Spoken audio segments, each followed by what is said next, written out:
in the Huddle with your host, Charles Brodge Ritchie, here on the Masteel Podcast. This thing belongs to Mr. Roney, belongs here, and let's see if we can bring this damn thing back here next year, along with the Super Bowl. Here we go. The game is over.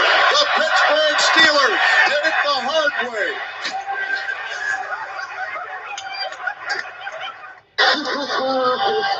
With the 10th pick in the 2019 NFL Draft, the Pittsburgh Steelers select Devin Bush, linebacker,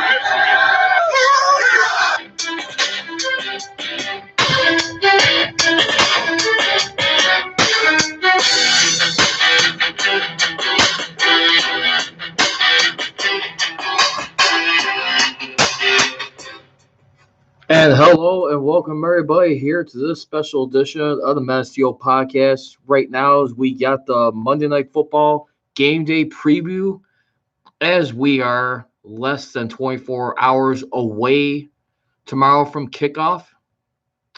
As everyone can see the game, as a matter of fact, that game will be on tomorrow on ESPN, Monday Night Football. That's going to be at 7:15 p.m. Central Standard Time start, 8:15 p.m. Eastern Time. Steelers will be looking to host the winless Dolphins at 0-6. And speaking of winless, too, you also got right now who's coming in there, Ryan Fitzpatrick, who's also 0-6 against them. But before we go any further, before we start this podcast, let's start off right now with a quick moment of silence real quick. I'm sure many of you remember about a year ago, there's a tragic shooting that happened last year ago on this date, as a matter of fact. And it was involving in Pennsylvania, and it was dedicated to the lives of people that were shot and killed in the Tree of Life Synagogue. So let's please pause for a moment of silence real quick here. This is Masteel Podcast. Let's pay tribute to those victims, lives that were ruined that day. It happened on a Saturday a year ago, sometime in the afternoon. I forget the exact time, but yeah, it was definitely a scary moment right there. It was definitely something that was felt, and so let's pause for just a brief moment here.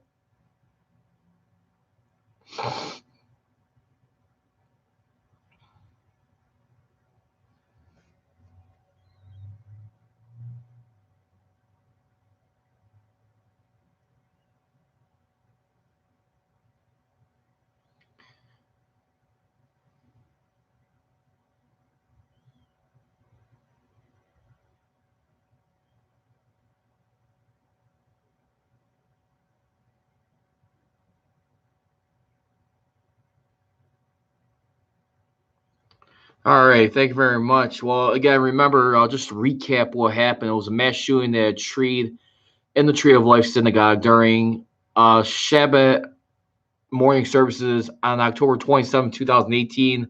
A gunman entered the building shouting anti-Semitic statements and opened fire, killing 11 and injuring 7, including 4 police officers that were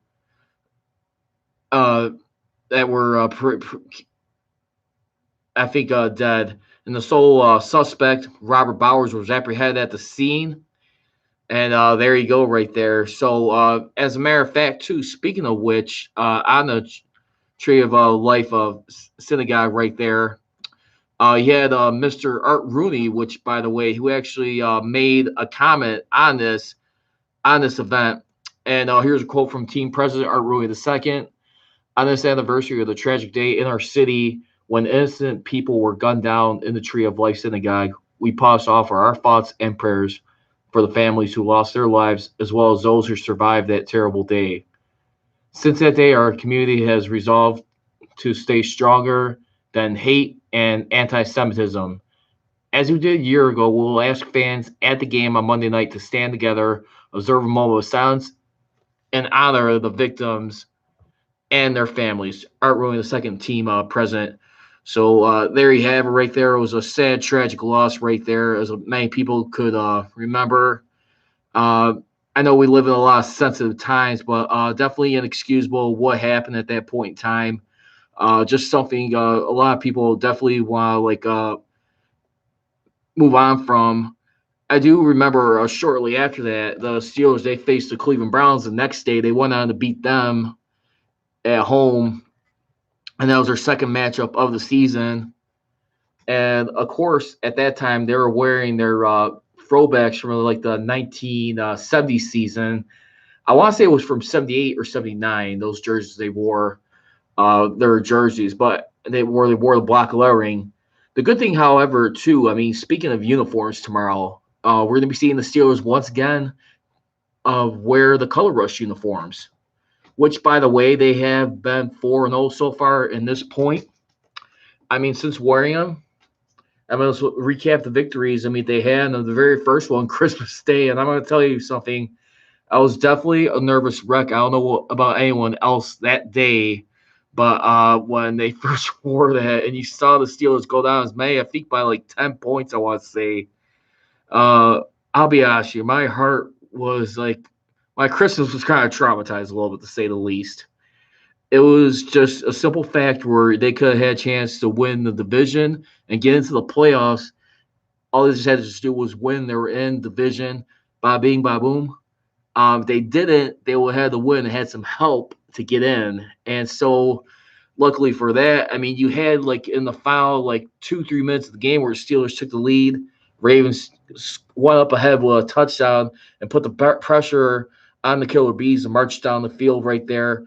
And it was a game that was famously remembered for the immaculate extension. I know Antonio Brown, he's been since moved on, but like I said, I actually tweeted out to him yesterday and just gave him a big thank you for everything he's done.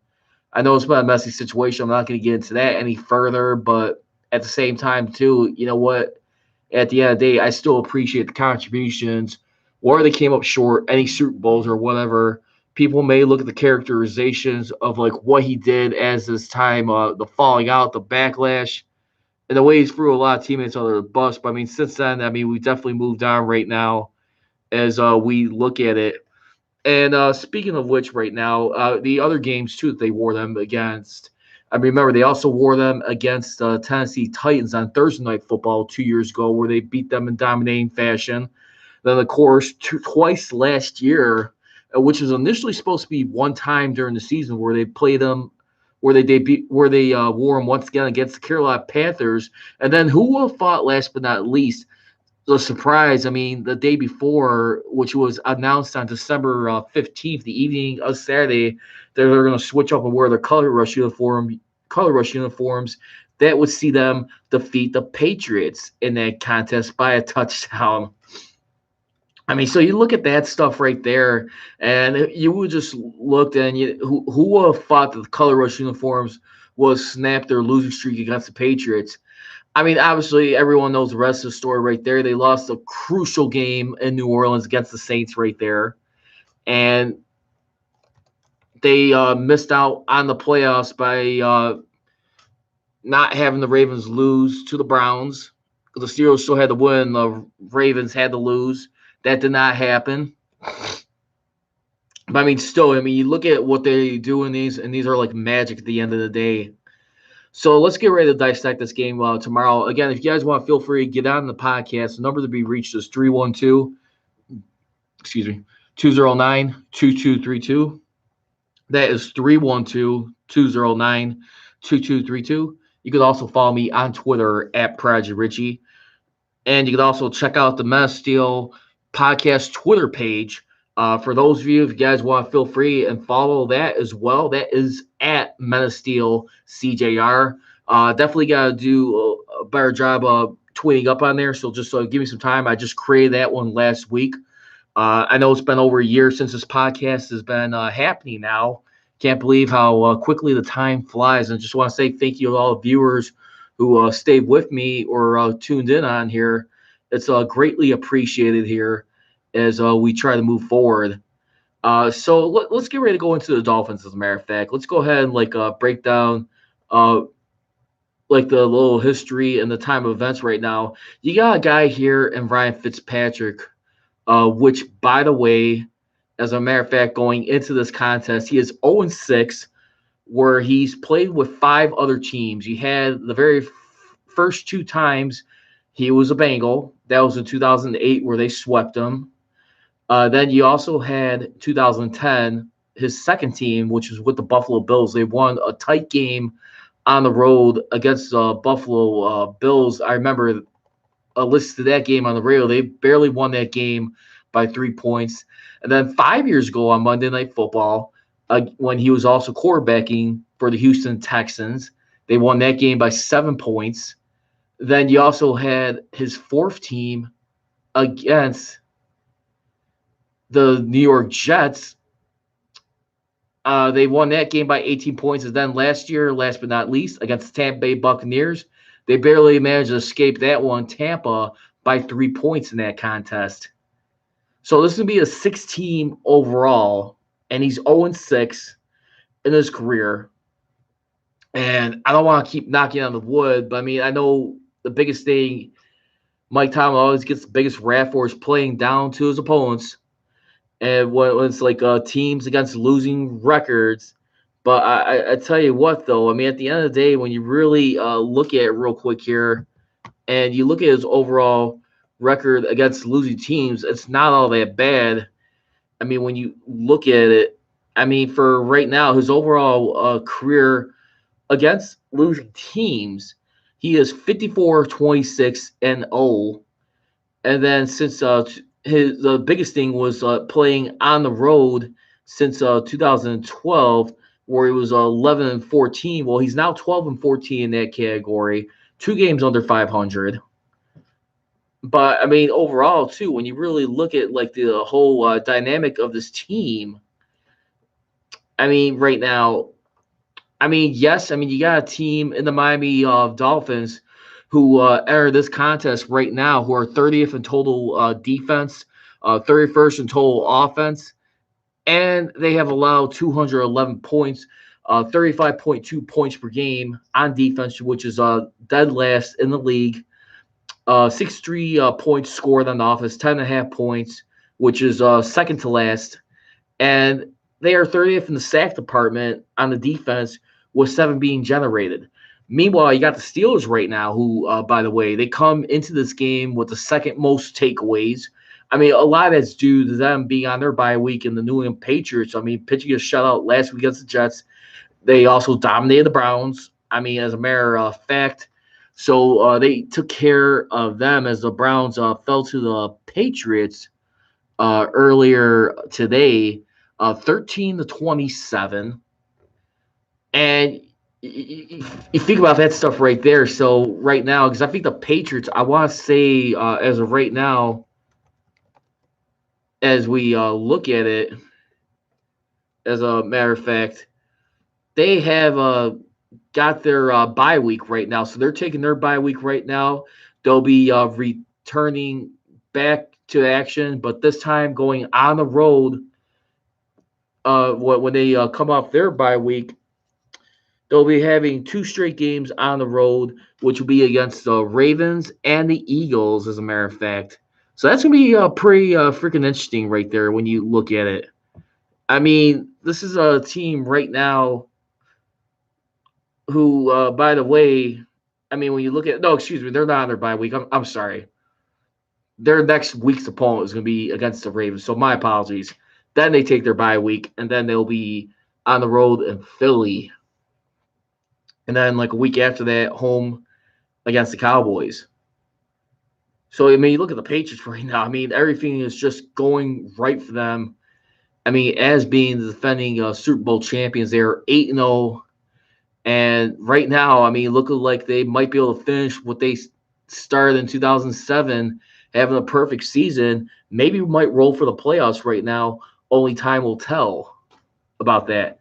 But, I mean, you look at the other stuff that happened around the league, too. You also had the winless Bengals, by the way, which also fall to 0-8 earlier today, as they lost in London 10-24 right there.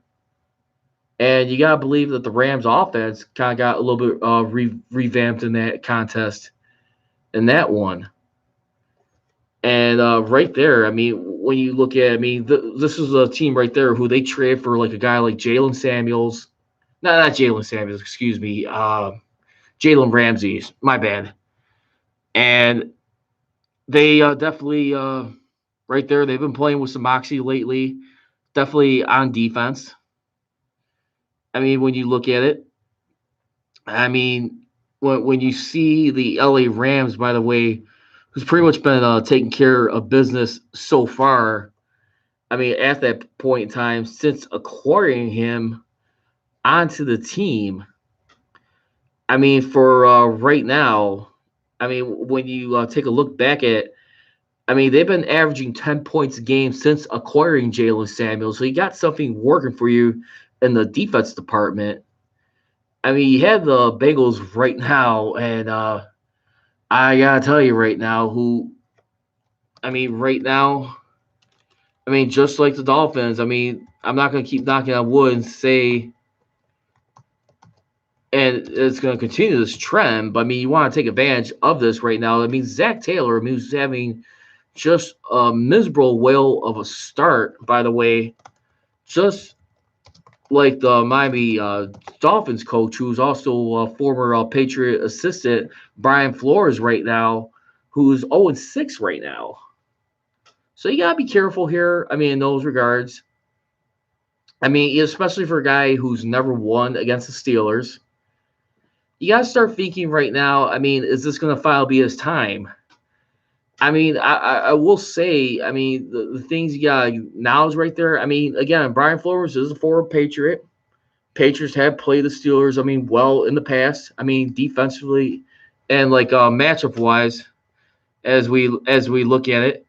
But you don't want to take anything for granted. And right now, I mean, like I said, I mean, you want to keep this momentum going right now. You find yourself in the position right now where you're 2 games in back of the wild card, currently going into this matchup, as a matter of fact.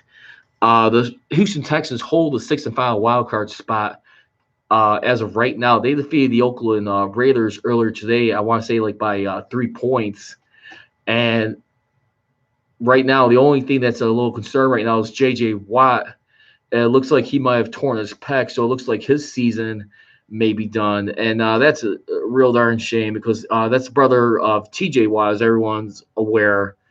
And I got to tell you, I mean, aside from the Steelers, that's probably one of my other favorite athletes in the league. I like watching. I mean, aside from the Steelers right there, I mean, a guy who's definitely give his all and a lot of heart. I mean, when you look at him, I think he was like a 3-time defensive player of the year, as a matter of fact. I mean, when you look at him, all the stuff he's just meant to that city and that town. I mean, J.J. Watt, he's definitely poured his heart and soul for that franchise, and it's just definitely been a real good community, man, when you look at it.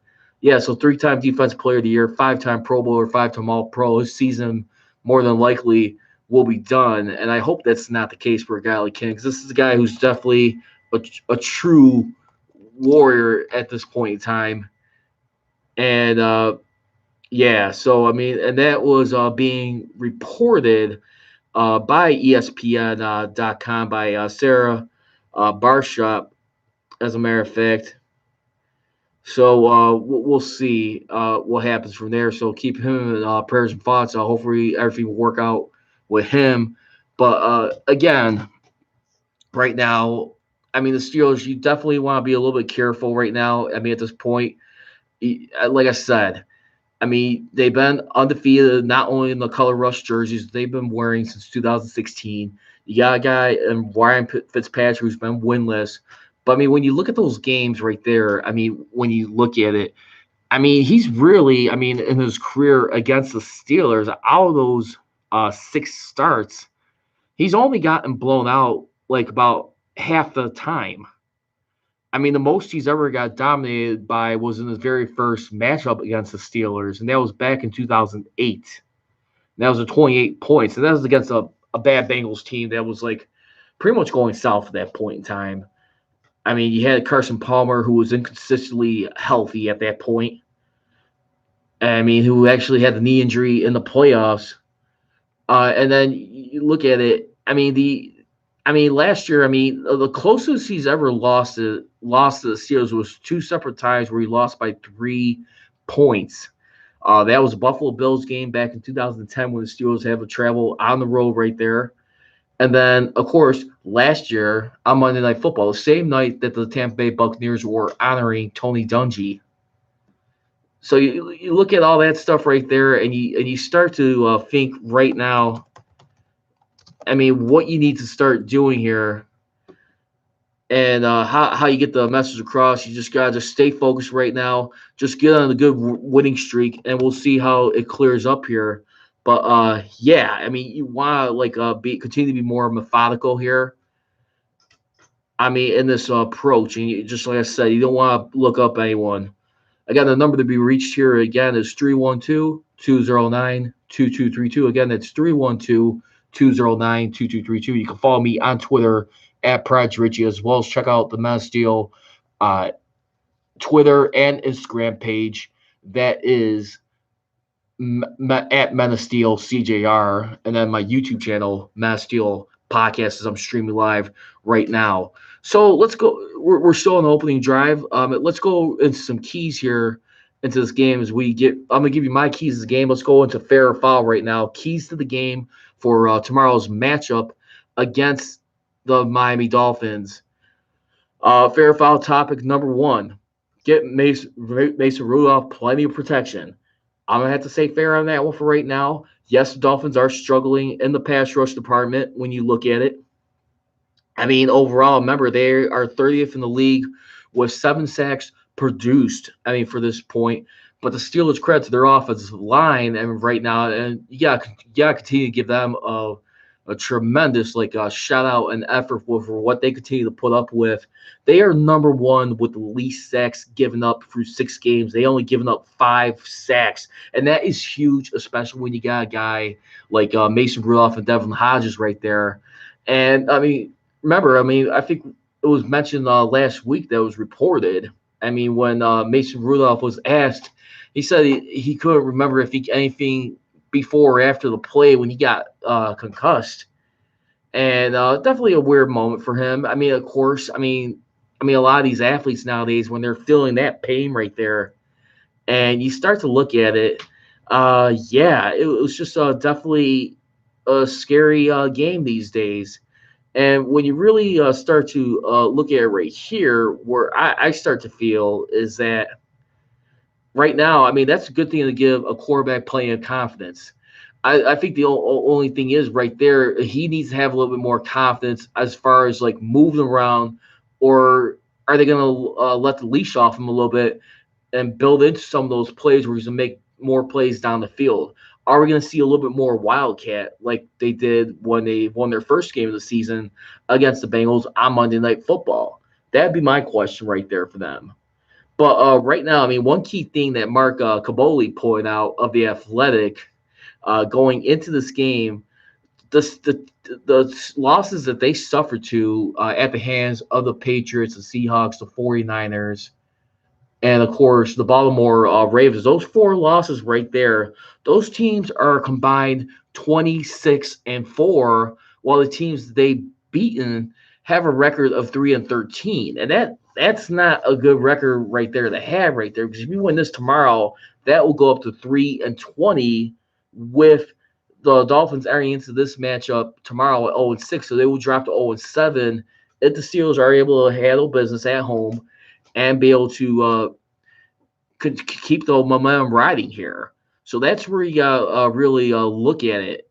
I mean, when you really think about it, yeah. And I just definitely, like I said, you want to be able to just defend your home turf right now. I mean, and I'm sure the Steelers are going to be fired up too, especially when you look at the shootings that happened last year.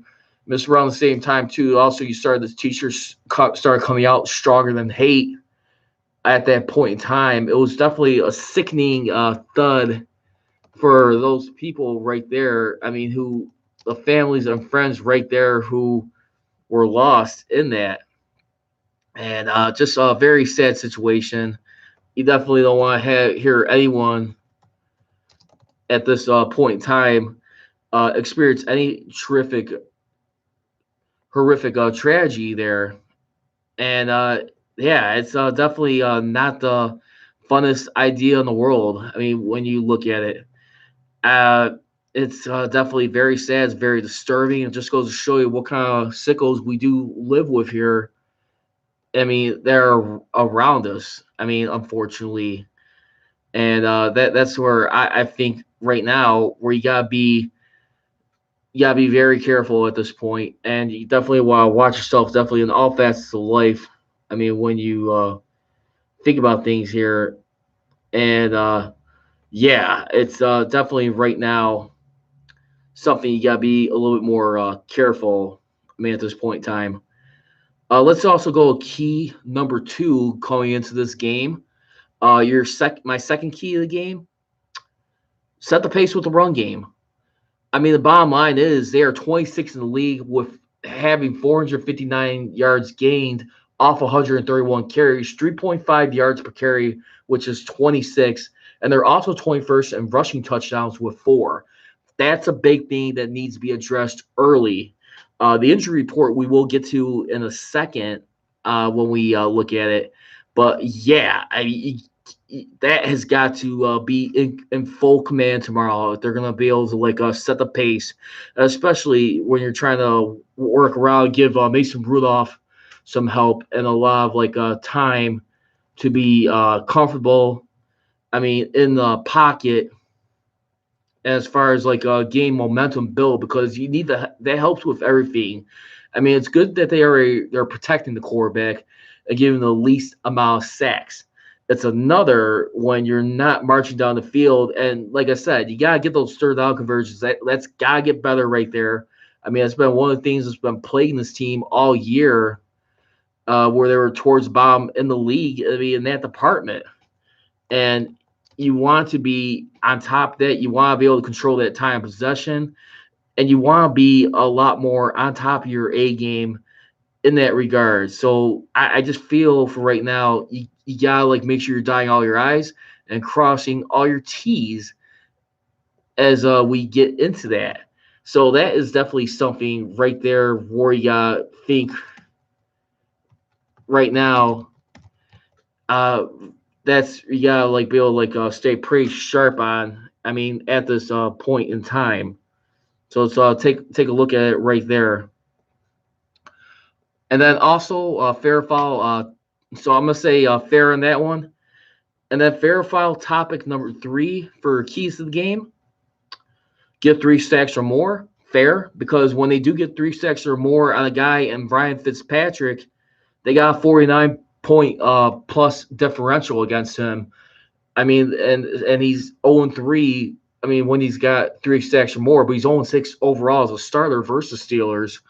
So that's one thing right there. So rattle Fitzpatrick in this contest here, and I think you can see a lot of stuff happening, a lot of traction, momentum being gained.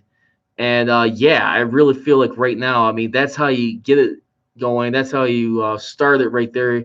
I mean, you set the tone right there. You beat the table setters, and that's how you really continue to get things going. I mean, in that regard. So right now, I mean, the good thing is, I mean, you still got plenty of time to turn this thing around.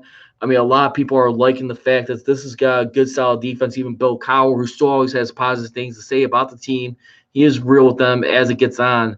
But I gotta tell you right now, I mean, this is a defense who could really do some damage down the stretch and be real terror for teams if they could just click on all cylinders.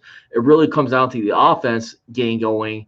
And speaking of the offense too, I mean, one of the biggest things that improved last year was their red zone scoring percentage for touchdowns.